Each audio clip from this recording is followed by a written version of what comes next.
आणि आज ज्यांचा स्मृतिदिन आहे की ज्यांना महात्मा म्हणतात, महात्मा ही पदवी आहे, महात्मा ज्योतिराव फुले यांनी या स्मृतिदिनानिमित्त आयोजित की ज्यांचं नाव या शाळेला आहे महात्मा ज्योतिर्मिक शाळा, या शाळेमध्ये सुरू असलेल्या कार्यक्रमाचे अध्यक्ष आमचे पेद्य सर, विचार मंचावर उपस्थित असलेल्या भगिनी, विद्यार्थिनी आणि उपस्थित सर्व चैतन्यमय आणि निरागस अशा मित्र आणि विद्यार्थी मित्रांनी, मैत्रिणींनो, खरं म्हणजे आजचा दिवस एवढा महत्त्वाचा आहे, आजचा आणि 11 एप्रिल. परंतु आपलं काय झालेलं, आपण स्मृतिदिनाला पुण्यतिथी म्हणतो. पुण्यतिथी म्हटलं की बा दुःखाचा दिवस, काय आनंद घ्यायचा असं वगैरे हे कल्पना आहे. परंतु आताच मॅडमने सांगितलं की महात्मा फुले गेल्यानंतर 90ला गेले महात्मा फुले, आणि सावित्रीबाई त्यानंतर 7 वर्ष जगल्या, परंतु त्या कधी निरागस झाल्या नाही. त्यांनी पुन्हा आपलं कार्य त्याच जोमानात सुरू ठेवलेलं आहे. तर या ठिकाणी तुम्हाला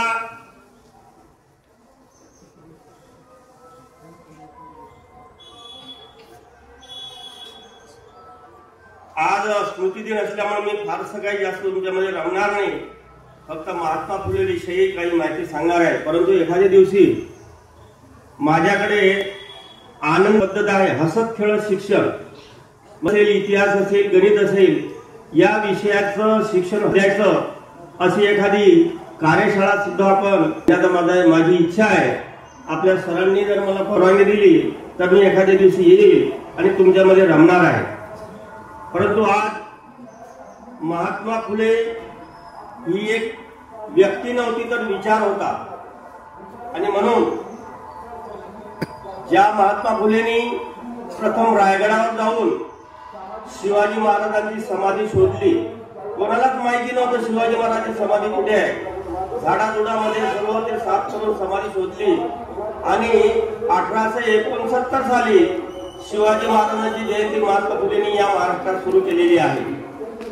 आणि आता सरांनी सांगितलं त्याप्रमाणे आम्हाला भिडेवाड्यातील मुलींची शाळा दिसणार नाही, परंतु दगडू हलवायचा गणपती मात्र दिसतो. कारण आमची ही भाकड आणि दळवादी वृत्ती ही फार फोफावलेली आहे. म्हणून या महात्मा फुले सारख्या माणसांच्या विचाराची आमच्या समाजाला आज गरज आहे. त्या माणसाने त्या काळामध्ये प्राथमिक शिक्षण मोफत आणि सक्तीचं व्हावं म्हणून ते 7 वर्ष कमिशनर राहिले पुण्याचे, आणि त्या काळात त्यांनी असा GR काढला की प्राथमिक शिक्षण मोफत आणि सक्तीचं, अशा मनामध्ये कळकळ होती, आणि खूप पुण्याचा विकास सुद्धा केला. आणि हे करत असताना त्यांना विरोध सुद्धा खूप झाला. आणि ही सर्व माहिती तुम्हाला मी, जे आपल्या महाराष्ट्रामध्ये लोकगीत आहेत, वासुदेव आहे, गोंधळ आहे, पोतराज आहे, भारुड आहे, लावणी आहे, पोवाडा आहे, हे जे काही प्रकार आहेत, या प्रकारामधला पोवाडा नावाचा जो प्रकार आहे, की पोवाडा ऐकल्यानंतर आपल्या अंगामध्ये वीरसी संचरते, वीररस येतो.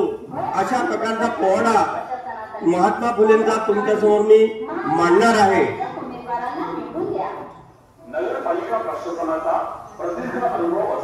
तर या ठिकाणी महात्मा फुलेला क्रांतिबा म्हणायचे महात्मा फुलेला, कारण त्या काळात त्यांनी क्रांती केली होती. आणि त्या क्रांतीची आता प्रतिक्रांती सुरू आहे की आमच्या जिल्हा परिषदेच्या प्राथमिक शाळा आहेत त्या आता बुडायला लागलेल्या आहेत. अशी अवस्था, ही फॅक्ट आहे, आजची परिस्थिती आहे की विद्येविना मती गेली, विना नीती गेली, नीतीविना गतीविना वित्त गेले, वित्ताविना क्षुद्र खचले, आणि एवढे सर्व अनर्थ एका अविद्येने केले. अविद्या म्हणजे अज्ञान. अज्ञानामुळे हे सर्व घडलेलं आहे. आपल्या जीवनामध्ये जे काही घडतं, अनर्थ घडतो, त्याला केवळ कारणीभूत आहे अज्ञान. आणि म्हणून आणि आणखी एक गोष्ट मी तुम्हाला सांगणार आहे की शिक्षणाची सुरुवात ही नुसती शाळेपासून होत नाही, तर आईच्या गर्भामध्ये 7व्या महिन्यापासून संस्कार होण्याची प्रक्रिया सुरू होते आणि म्हणून गर्भसंस्कार 7व्या महिन्यामध्ये करतात आणि तिथून बाळाला ते संस्कार घेण्याची म्हणजे सवय लागते। आणि दुसरं म्हणजे जन्म झाल्यावर पहिल्या 6 वर्षापर्यंत आपल्या मेंदूची वाढ 75% होते आणि त्या वयात होणारे संस्कार हे पुसल्या जात नाही। आणि म्हणून आमच्या महात्मा फुलेंना वाटायचं की आमच्या महिला जर शिकल्या तर त्या चांगल्या प्रकारचे शिक्षण आपल्या बाळावरती करतील। कारण एक माणूस जर शिकला तर एकटा शहाणा होतो, परंतु एक बाई जर शिकली तर पूर्ण कुटुंब शहाणा होते। आणि आमच्या महिला जर साक्षर झाल्या, जागृत झाल्या तर आमचं गाव जागृत होईल, आमचा जिल्हा जागृत होईल, आमचं राज्य जागृत होईल आणि पर्यायानं हा समाज जागृत होईल अशी अपेक्षा महात्मा फुलेंना होती। आणि म्हणून त्यांनी कोणालाही न जुमानता पुण्यामध्ये भारतातली पहिली मुलींची शाळा सुरू केली आणि विरोधाला न जुमानता ते कार्य सतत सुरू ठेवलेलं आहे। आणि म्हणून हे या ठिकाणी बसलेले विद्यार्थी आहेत यांना फार मला तर वाटते आम्ही आता त्या मानानं बरे आहोत, परंतु पुढच्या 10 वर्षाच्या पलीकडे जर पाहिलं तर शिक्षणाचं काय होईल काही सांगता येत नाही। पूर्ण खाजगीकरण चाललेलं आहे। खेड्यापाड्यातले विद्यार्थी आता कुठेतरी ज्याच्याजवळ पैसा असेल ते मोठ्या शाळेमध्ये टाकून आपले लेकर, परंतु खेड्यातले जे काही गरीब आहे, आमचा शेतकरी आहे, शेतकऱ्यासाठी महात्मा फुलेंनी शेतकऱ्याचा आसूड नावाचा एक ग्रंथ लिहिलेला आहे। तर मी तुम्हाला या ठिकाणी हे पुस्तक दाखवतो आहे। या पुस्तकाचं नाव आहे महात्मा फुलेंचं समग्र वाङ्मय। काय नाव आहे? जोराने बोला ना। महात्मा फुलेंचं समग्र वाङ्मय म्हणजे महात्मा फुलेंनी जे काही वाङ्मय लिहिलं व या पुस्तकात आहे। आणि हे जे पुस्तक आहे हे शासनाने प्रकाशित केलेलं आहे, कोणी खाजगी लोकांनी लिहिलेलं नाही, तर महाराष्ट्र शासनाने हे पुस्तक प्रकाशित केलेलं आहे। आणि या पुस्तकामध्ये महात्मा फुलेंनी शिवाजी महाराजांचा पोवाडा आहे, शेतकऱ्याचा आसूड आहे, गुलामगिरी आहे, अखंडादी काव्य अशा प्रकारे सर्व साहित्य या पुस्तकामध्ये महात्मा फुलेंनी लिहून ठेवलेलं आहे। प्रभाग क्रमांक 11 साठी सौ जयश्री आणि वाळुंब लढत आहे, तर प्रभाग क्रमांक 11 साठी सौ आशा या लढत आहे।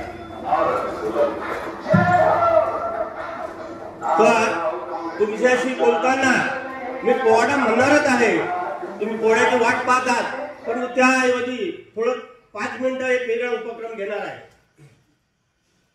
तर तुमच्या समोर मी दिसतो सर्वांना, माझ्या हातात 2 बघा बघा ह्या काड्या दिसतात तुम्हाला, सर्वांना दिसतात, शेवटच्या मुलाला अगदी बरोबर आहे। हा तू उभी राहा बेटा। हा तर या काड्यापैकी कोणती गाडी मोठी आहे? आडवी का उभी? उभी। मॅडम कोणती गाडी मोठी आहे? उभी। तुम्ही सांगा सर कोणती गाडी मोठी आहे? उभी। बस खाली। तर बघा आता ही काही जादू नाही, काड्या तुमच्या समोर मी उभ्या आडवी ठेवलेली आहे। आणि आता बघा मुलींनी आणि बाईंनी सांगितले काड्या ह्या वरची मोठी आपण काड्या कशा आहेत? काड्या कशा आहेत? सारख्या आहेत, सेम आहे। आता ही काही जादू नाही, परंतु माझा प्रश्न तुमच्याकडे काय आला? गाडी कोणती मोठी आहे? कोणता प्रश्न आला?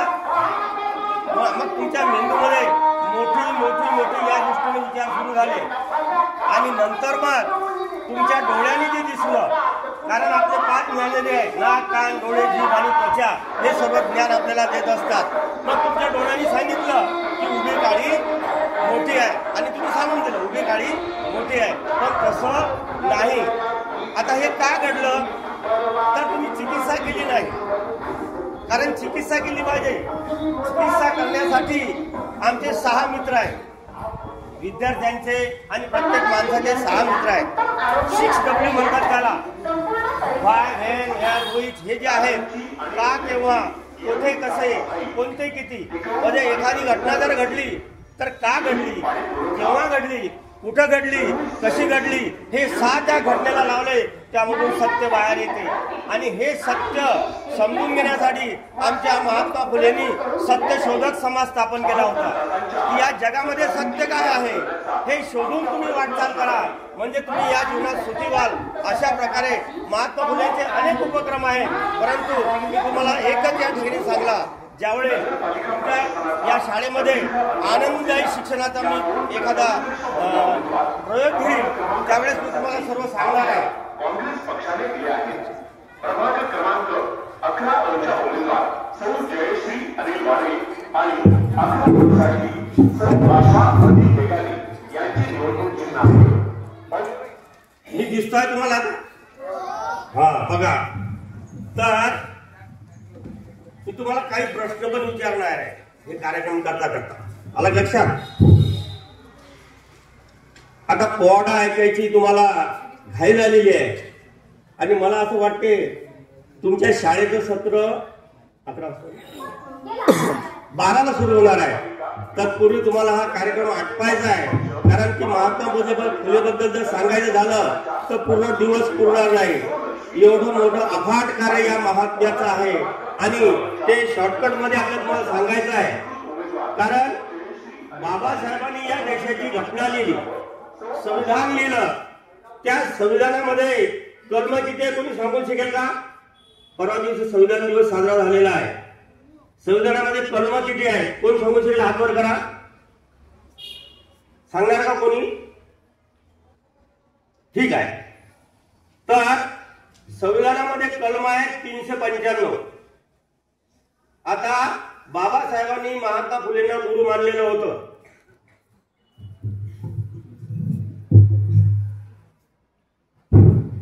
आणि सरांनी म्हटलं की तुम्ही पुण्याला गेले तर भिडेवाड्यात काय आहे, तर पहिली मुलींची शाळा सुरू झाली होती, तर महात्मा फुलेंचा वाडा आहे, तर महात्मा फुलेंच्या घरांचा नंबर होता 395। किती नंबर होता? आणि बाबासाहेब आणि महात्मा फुलेंचं गुरु शिष्याचं नातं होतं, महात्मा फुलेंना बाबासाहेबांनी गुरु मानलेलं होतं, म्हणून आपल्या गुरुची आठवण म्हणून बाबासाहेबांनी 395 कलम त्या संविधानात ठेवलेले आहे की ज्या संविधानावर आज आपला देश चालतो आहे, देशाचा सर्व कारभार संविधानानुसार चालतो आहे आणि त्या संविधानात 395 कलम का ठेवले तर महात्मा फुलेंची आपल्या गुरुची आठवण राहावी म्हणून 395 कलम त्या संविधानामध्ये आहेत। मित्रांनो, बरीचशी माहिती तुम्हाला द्यायची आहे, तुम्हाला ऐकू येते ना? कारण इकडून थोडा आवाज मोठ्याने येतो आहे, बरोबर आहे? हा,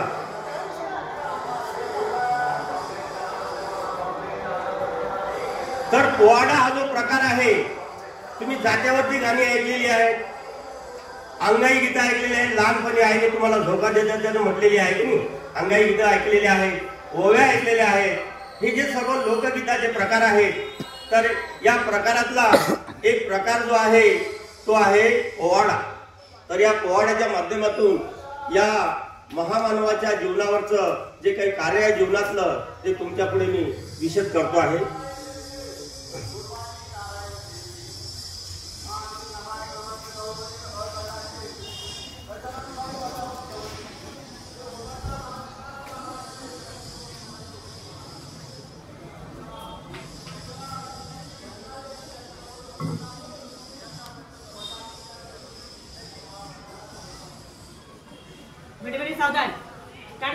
हा, नीट लक्षपूर्वक ऐका, कारण मी यावरती तुम्हाला काही प्रश्न विचारणार आहे, आलं का लक्षात? हा, आधी नमन जिजाऊ शिवबान, जिजाऊ आणि शिवबा, जिजाऊंचं माहेर आपल्या बुलढाणा जिल्ह्यामध्ये आहे, माहित आहे कोणाला? हात वर करा, कोण सांगू शकेल? सांग बेटा। हा, व्हेरी गुड, ये इकडे पहा। या मुलीने अगदी आपल्या जिल्ह्याचा जो इतिहास आहे की भारतामध्ये आपला जिल्हा जो प्रसिद्ध आहे, पुढे